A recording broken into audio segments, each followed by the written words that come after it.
and a message about relationships. And we're seeing it right now in the Johnny Depp trial. So without getting into the who's right, who's wrong, which team you're on, etc., etc., I just want to touch on it in that if you start to notice um, all of the old traumas coming up, right, in a case, all of the old pains, wounds, um, incidents that have occurred between two people.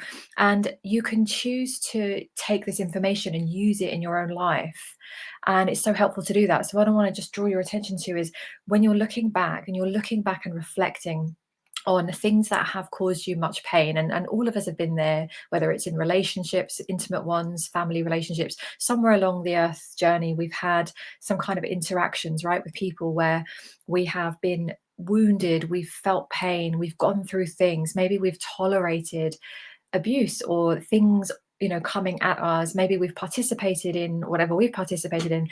But what a lot of people do when they then become stuck and they don't shift their lives and actually step out of it, they do the blame game. They blame their partner or ex-partner. They blame situations that they found themselves in. And when you do that, you are really losing this opportunity for healing and massive soul growth.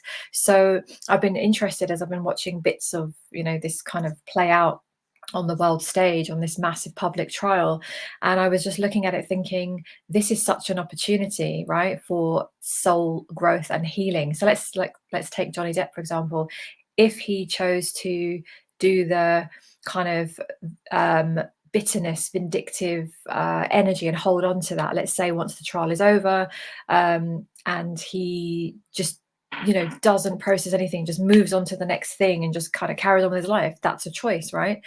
We all get to do that. But imagine if he or you, or put yourself in this scenario, imagine instead of doing that, you go through a healing process. And what that looks like, and it's what a lot of people bypass, is this period of time in our lives where we get to really process and heal from what's occurred. And sometimes that actually requires looking at it. It starts to ask of us to start to reflect and start to think and feel our way through some of what happened, processing what's happened to you, right? And this might be you if you're watching this, if you've had difficult relationships. It definitely had been me in the past.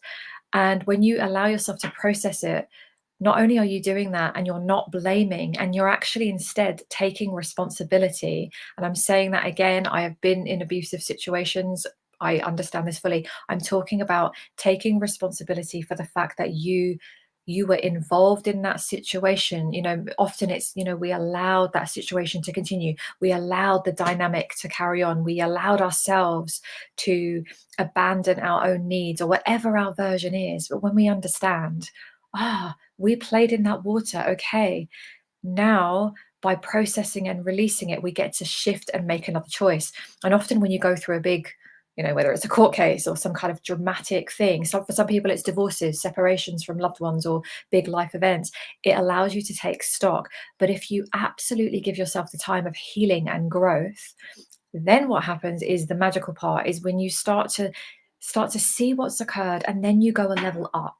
You go a level up, having processed and felt your way through it, and you understand that that is not you anymore. You understand and remind yourself that you no longer resonate with this vibration.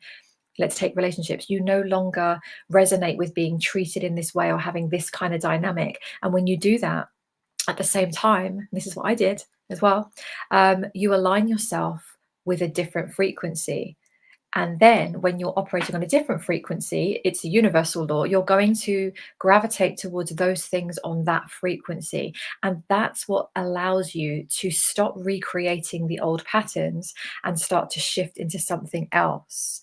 So this is why you get lots of people who, even though they maybe part ways with a relationship, they end up literally in the same relationship, like just with another different person in a different body, but the dynamics are the same. It's because they have never done the healing growth part, and their frequency has stayed the same. So you just get like literally a different person with the same lessons. So if you want to start to break free, if you feel you're in a rut or stuck or anything, the thing to look at is giving yourself some space, giving yourself some time to grieve if you need to, process, release, understand what's happened. Often you need outside help, and that's fine, or you can do it for yourself. And then when you start to take responsibility for your own actions in it, your participation, our participation in our own lives, right? That's where the power comes from. So if we stop blaming outside, you know, and it's not about blame. It's not even about blaming yourself. It's just taking responsibility and go, oh, I stayed in that for reasons that made sense to me at the time, right?